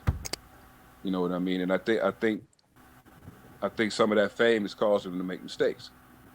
He, But he's being a human, he's a human yeah. he's a human being. Yeah. Yeah, you know, shit. I mean, hey, I like a little dirt on my heroes' faces. Fuck it. I mean, that's just what it is. You know, Okay. that's like I was watching Sanford and Son, and you know, it was an episode where he went to a mansion, and when he left, he turned around at the door. He said, hey, get you some smell in this house. Some House, smell. yeah, house don't smell like nothing. You know, it don't seem like nobody live here. You know, That's real. our heroes, our activists, the people who make a difference in our lives, man, have flaws. You know, if they drink too much, if they goddamn argue with the old lady, you know, they still got good ideas, man. They still got good ideas, and whenever we just you know throw the baby out, with the bathwater, when we find out something about when we find out something negative about one of our media figureheads, we throw the whole shit out the window. You Is know, that conditioning? it's absolutely conditioned. It's the same thing is happening in the Charleston White now. Because Charleston White is a brilliant motherfucker, man. a brilliant media man to bring attention to what needs to be brought to. I agree totally. Yeah, I mean, whatever his other flaws may be, that motherfucker gets wheels moving Yeah. for good. And you know what? You know what's so crazy about it? Just to chime in on that little part, Charleston White was doing great things before he became a social media guy. He was doing great things in Texas. Mm-hmm. You Yeah, had understand? He was great. nonprofits and everything. Yes, sir. Yes, Mm-hmm. sir. Mm-hmm. Yes, sir. And was never supposed to leave jail. Yeah. So you can't tell me there ain't a second chance for everybody out in the Uh, street world. all right, I got another thing. We talking about Umar, so I saw something the other day, and I really wanted you guys to really chime in on it. Umar was just talking about, when I read the quote, then you'll know what I'm saying. He said, only one of us can concede at one time, right? So basically what he was saying was, we always, when there's more than just one individual, there's not enough room in this society for one black individual to succeed. There's only one individual at one time, right? And he feels as though, and this is how he feels as though that if it's more than one, our community tear down the other folks or tear him down so the other folks can squeeze into that. So tell me, what is you guys' opinion on that? And we'll go with you, Damon. I think, man, that he takes it personal. I'm saying I get that, but I want you to concentrate on the quote more than anything. What do you feel about the quote? Well, that's what I was about to say, bro. What I feel about the quote is that it's easy to fall victim to that, man, because of your own personal experience, man. But everybody that's a leader in the community is not, spotlighted, man. There are people who reach people that they don't even know Yeah. that change their lives. Yeah. You know what I'm saying? Who knows John and Margie Armstrong other than our own personal group? But they are very profound in their life, man, and what they taught and what they showed us. You know what I'm saying? And they're immortalized through us in terms of our behavior and our actions and what we present. You know what I'm saying? All three of us are married, been married for a long time. We got kids who are educated. That was the goal that they set for us, and that became the norm for us. You feel what I'm saying? It became the norm. Who else knows that? You know what I'm saying? Only those who are paying attention. It's not a global thing. So I don't think it's fair, man, to pit each one of us against each other saying we're not doing the job as a whole when we are actually doing the job, grassroots. Okay. You follow what I'm saying? I feel you. So we can't dispel that. We can't dismiss those people who made those sacrifices, man, because they did. They actually did that. They're not nationally known, but their life had to mean something, and they have to be recognized in that vein, man. So I want you to answer this real quick, then we're gonna go to you, Jaquan. Why don't we know them, in your opinion, Damon? Right, because like E was talking about, and you and social media, man. Y'all spoke about Charleston White. Charleston White is a brilliant guy, but he gets people's attention by what? Being in that character, and he speaks about the character. Yeah. You know what I'm saying? And speaking about that character and going into the character, cats our age is offended by that shit, man. You know what I'm saying? So that's an automatic turn off, and we miss the message, Gotcha. right? Well, we don't miss the message. We already know the message, but we have a negative stance towards him because we feel he's. He was the thing. I'm not even turned off by it. He was the thing, but that's Because because you know thyself. But my point is, here's the thing: if you offend people who's listening to you, and you say, "I'm just telling you this for your own good," that's abuse, man. That's what it is. It's abuse, but they will flock to you, though, won't they? Oh, then that's misogynistic, then, man. I mean, is that healthy? I get you. Hey, I got your attention, man, by degrading you. So listen to me so I can teach you better. That's the misnomer, man. That doesn't work. That's, you know what I'm saying? That's not healthy. You don't think extreme times call for extreme measures? It works, but it's not healthy. Well, who would subscribe to that, though, bro? I mean, Other people. name me one thing about our community that's healthy. Well, I think Charleston White is the antithesis of what is taught in the hood, quote unquote. The no snitching thing, and that's truly how Charleston White gained his fame. Initially, like, bro, I will snitch on any and everybody. I don't care. And but is he an anomaly though? No, because okay, a lot of people. Are there some people who snitch who ain't on this earth no more? Yeah, but he's an anomaly because he has no problem admitting to it. The folks who I get it. Who snitch, although they might not be on this earth no more because they got offed, they still didn't go around telling folks in the hood, "Oh yeah, I told on such and such. I did this, I did that." It kind of came out in the wash. Charleston White don't care.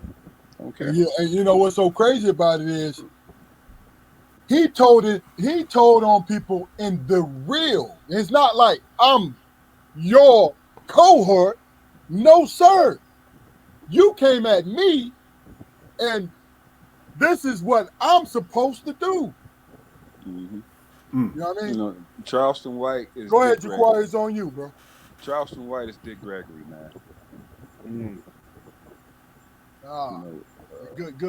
Good comparison, man. It's a good comparison. Yeah, he think he's Dolomite. Combination. It's a combination because he's not quite Dick Gregory because Dick was all about us. You know what I'm saying? Charleston White is about us, but he hitting us with the shock value. He hitting us with the shock value is what he's Dick, doing. But now Dick Charleston Greg. White, remember Charleston White.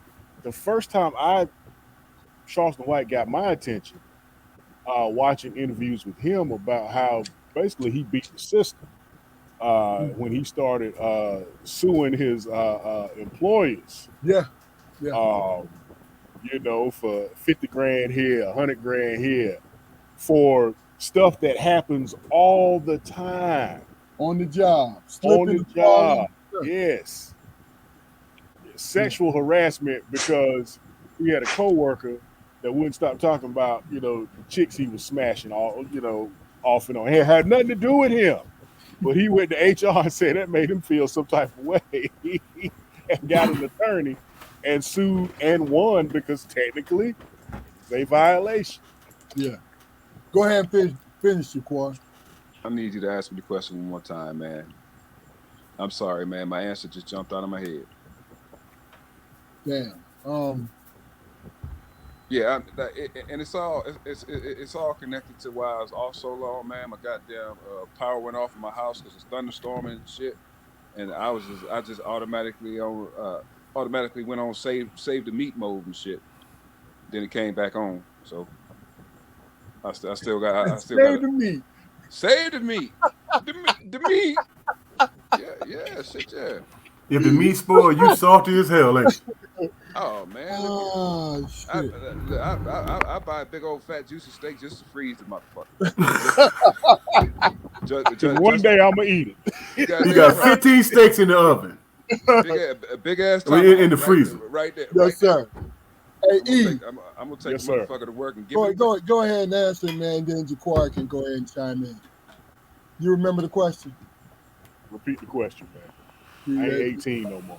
That's why he wanted you to go, because he can't remember it. This cat. No, you just answered the question. What was it? But no, you mean it started with Umar Johnson, and I think we all answered that. We did, and then we went down. We went down to Charleston White rabbit hole. Yeah. About snitching. That's what it was. It wasn't a question. What it was is Charleston White said that he pretty much. I'm gonna look at it later, but he pretty much saying, "Look, I'm a snitch because it is what it is." You feel what I'm saying? Mm-hmm. Because basically what he's saying is, if you victimize me, I'm going to call the law, and you going to jail. Because at one time we fed into that entertainment bullshit where they were making songs. Look, I love Busta Rhymes, but when Busta Rhymes made the song about snitching, you feel what I'm saying? I had a problem with that, and I stopped being a fan of his. You want to know why? Because the four of us know what a real snitch is.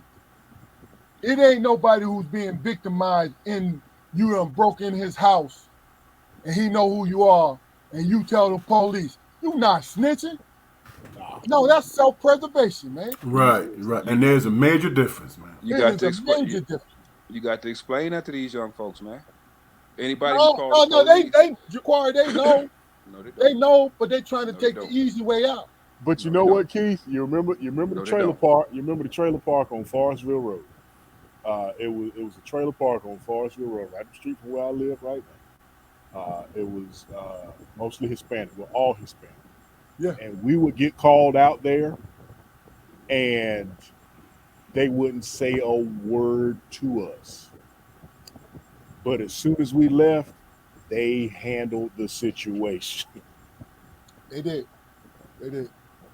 That's something that'll never happen in the black community, though, man. Yeah. Never. And it's like, go ahead, Keith. I'm sorry. No. Go ahead and finish, Jaquar, because we're gonna go to the last question of the day, and then I'm gonna let you guys go. I didn't really have anything. I was just talking, sir. It's on you. I told you I've been drinking, man. I can't remember shit.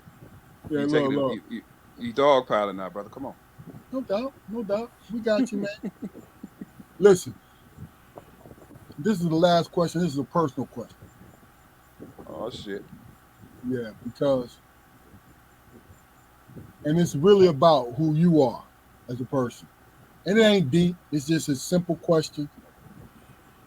Well, you build that shit up, but it must be deep. You know why? Because of the podcast, my guy.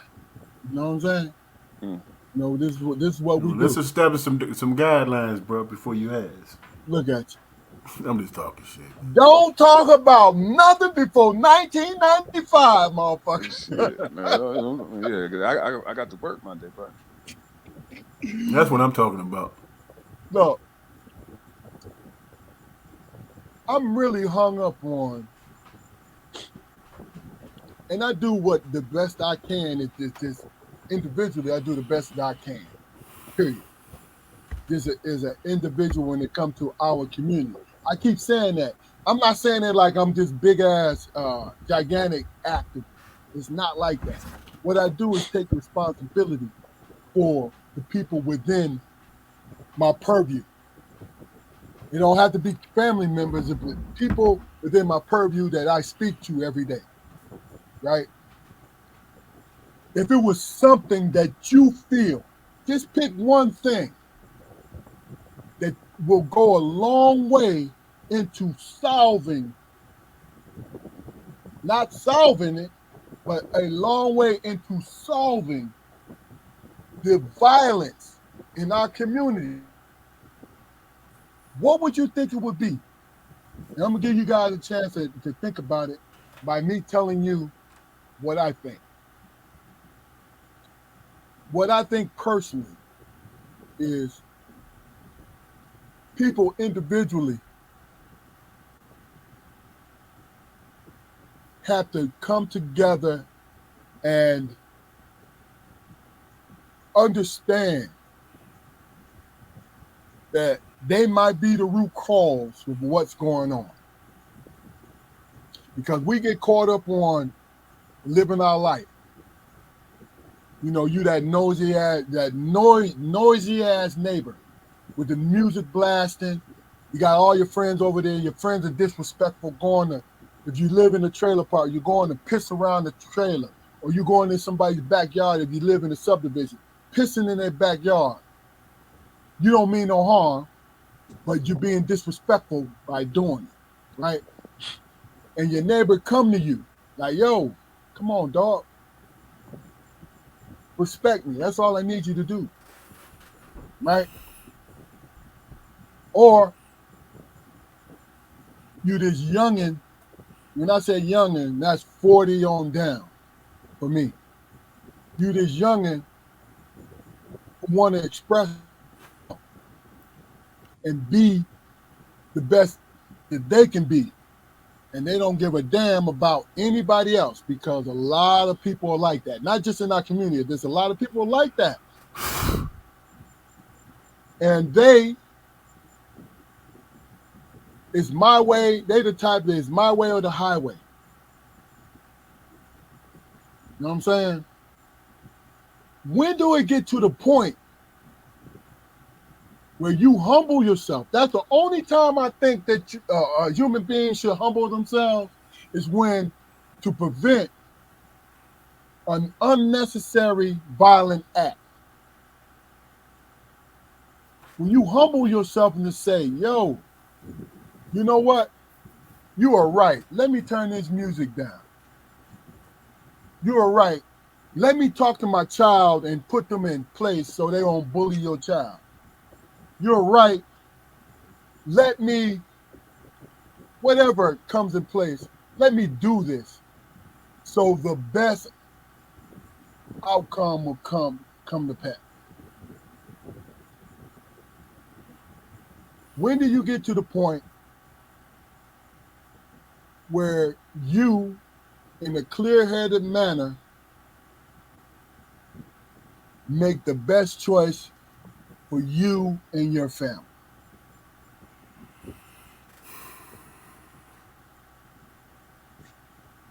Everybody understand what I'm saying? Is that the question or is that your answer? That's my answer. Okay. I think that you come to that conclusion, man, when you feel like you man enough to respect your surroundings and say turn the music down, right? And not feel like you succumbing to another man's will. Am I making Good sense? point. It's a good point. And that in lies the problem, you know what I'm saying? We get so caught up in presenting ourselves as a man instead of respecting the community that conflict happens and it escalates and it gets out of control and people lose their lives, man. You know, if somebody come to me and say, "Hey, man, your shit is loud. Can you turn it down?" and they derogatory in their statement, I have to think to myself, okay, I have to live with this person, and I can just simply turn the music down. Now later on, I'm gonna come to him and be like, "Hey, man, you tried to front me off in front of my people. Let me explain to you why you shouldn't ever do that again." I can live with that. That's a choice. I can live with that. But imagine you having a good time and somebody coming and say that, make that point, and then your boy sitting it back to him, damn, he disrespectful as hell. It's gonna escalate, man. But if you that man, it don't matter what your boys say. Right. So it's all. Right. So what's the definition of what we think as Good cats in their point. 50s Good point. deem I what a mean, man is? Good point. Enoch, you got something to say? Go ahead, bro. the question, I guess it boils down to what do we think can be done in the community. Okay. Um, That's why I directed it and I piled all that shit on there because all that shit belongs there. You feel me? when we understand that despite or in spite of what may be happening, we matter. Okay. And we matter. Our voice matters. Our opinions matter. Our feelings matter. We matter. And if we can instill that, first of all, in ourselves, It's real. and then allow it to trickle down to the younger generations that we have our hands on, to let them know that, damn it, you matter. Okay? Damn it, your opinion matters. Damn it, your voice matters. And I'm really big on saying, damn it, your feelings matter, because I'm sure you guys can know y'all came from the same generation I came from in that regard, that suppress your feelings. Black folks don't get depressed. You're Go right. to church, pray about it. No, your feelings matter. If you're depressed, then damn it, you're depressed. If you're sad, then damn it, you're sad. They have no problem with you being happy. Why should they have a problem with you being angry? Why should they have a problem with you being sad? Your feelings matter. Don't discount people's feelings. Yeah. And when we accept that and able to have that mindset trickle down to our sphere of influence, I think that will go a long way towards change. Okay. Great damn points. Jaquari.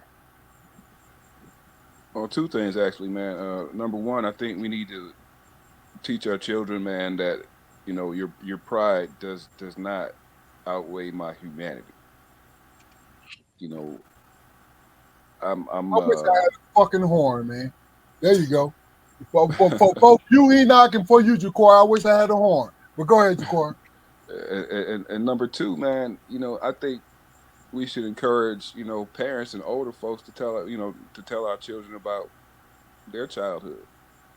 I mean, is I've talked to so many fathers and sons, man, where the fathers could actually just hold up a mirror, man, That's real. and everything I done, everything you doing, I done done it and left it alone. That's real, bro. That's facts right there, man. Yeah, so I mean, that, connections, man, connections. That's the only way that we'll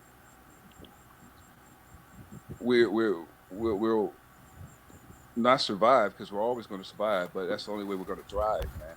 This will. Connections bring cooperation. Okay. Hey, Damon, answer the question. Then we're gonna go into your segment. And then we're gonna tie this thing in a nice little neat bow. Okay, the question is again, repeat it so I'll make sure I'm on point with it. Is that it? Is it one of the ones you sent us?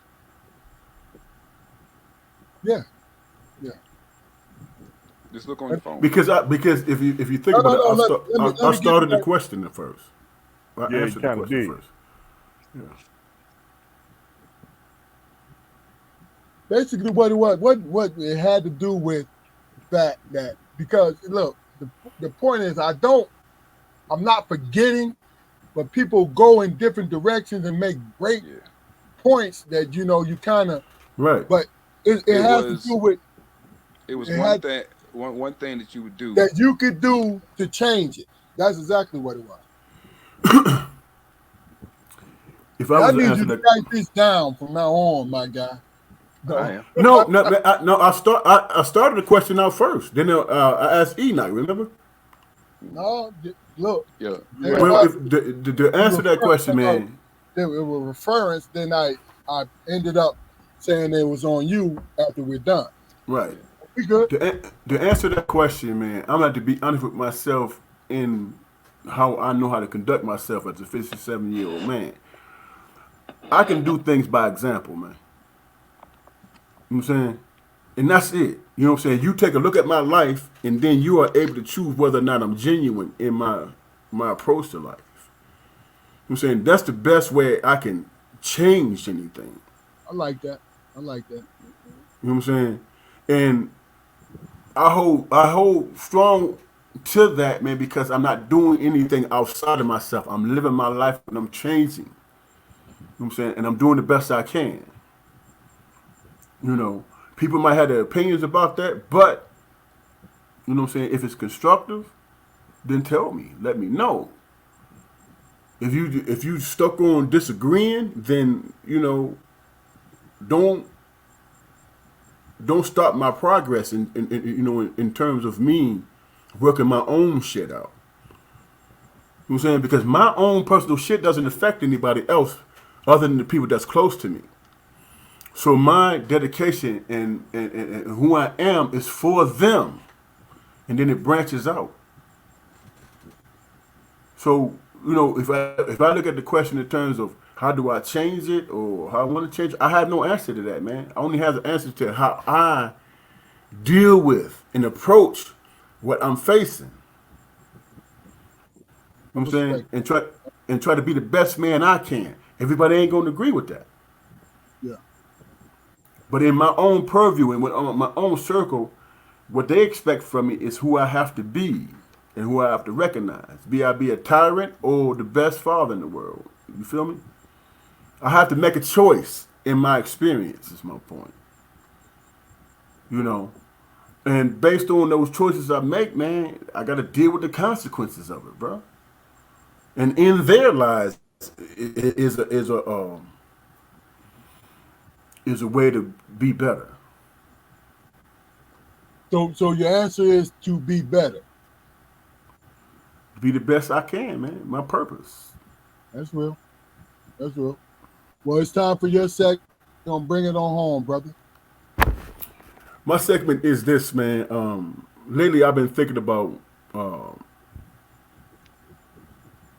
the questions that we dealt with tonight, and we as a people as a whole, man.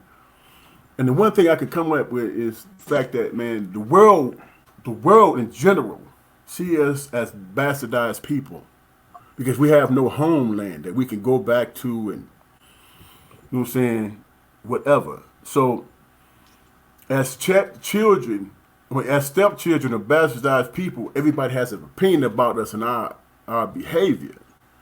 They don't think about what they do to make us act the way we do, They only think about what they feel we're not appreciative of.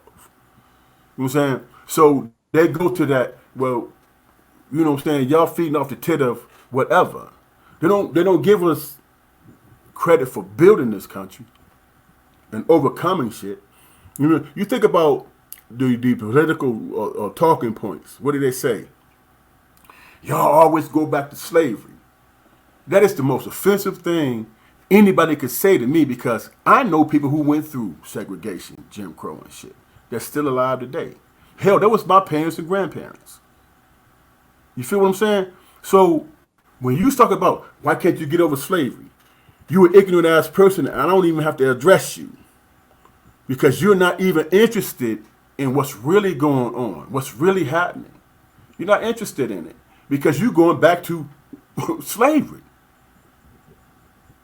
And I just said, dude, I talked to mom, pop, aunts, uncles, cousins who lived during segregation, who wasn't allowed to do shit, who's still alive today. And you talking about slavery. We don't even have to have a conversation because you cut off and you don't want to understand. You know what I'm saying? We're just talking about three to four generations back. I'm saying, I'm 57 years old. I'm at the end of segregation. I know, I recognize. I remember going down south with my papa, and he said, you can't go there, and you can't go there. I remember that shit. So who the hell are you to say, hey, we're going to take away what happened during the slaves or whatever? What are they going to do next? Take away what happened during redlining and segregation? You not for me. You tribal. That's what drives you. You don't want your kids to be affected by what your ancestors did. And when I say your ancestors, do not talk to me about your great. I'm talking about your grandfather. You feel what I'm saying? Your grandfather. He would say, well, we ain't going back to the slavery times. No, then let's just go back to your grandfather. You know what I'm saying? Now, where is your argument?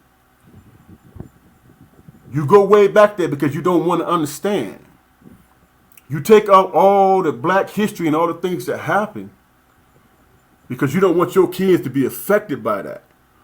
But guess what my kids are going to be affected by? That happens to all of us. Hey, my best friend Tommy called me a nigger. And I, as a black father, have to explain to my son how to navigate that bullshit. You feel what I'm saying? That ain't slavery time. That's today. That's even up to this very point. And I would venture to guess when my grandbaby started going to school and she have a white friend, she gonna be called a nigger. But you want to take away the history so your child won't be affected by this shit. You're a hypocrite and you're tribal and you're racist.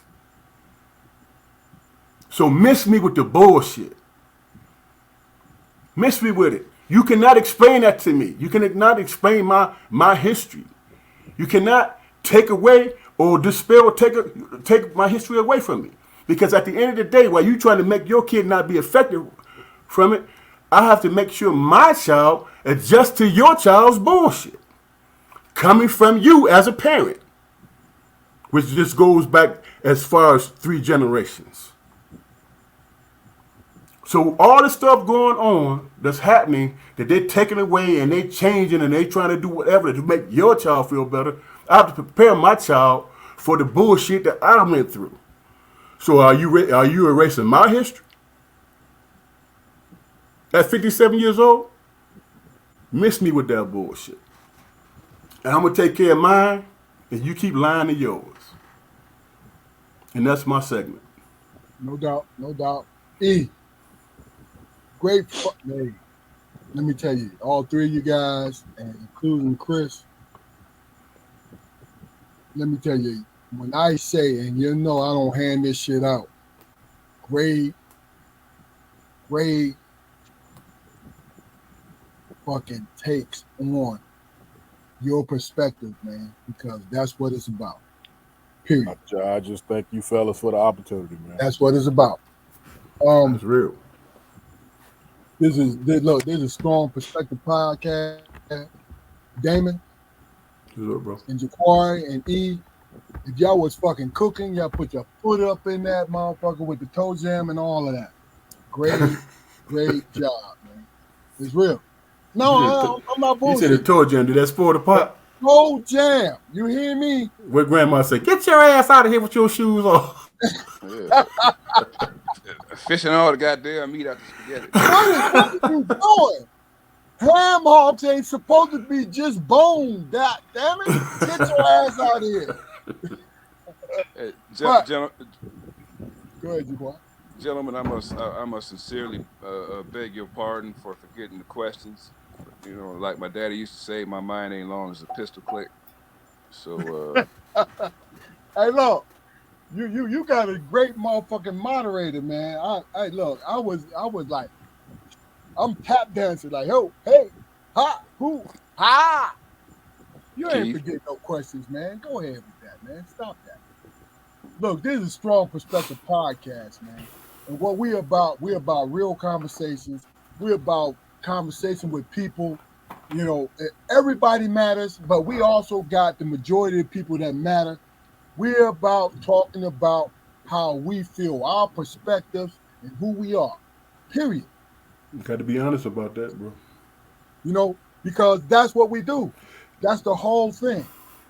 I'm gonna tell you, if Enoch Holloway Jr. come up on this motherfucker, now I'm gonna keep it I'm gonna keep it a buck.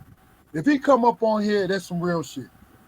Jaquari, if you stay interested, Damon, if you stay interested, I know I'm doing something right by bringing her the fuck on this. I'm serious. I really I respect your passion, bro, but that felt kind of like a Right. jab or You don't know how to take that.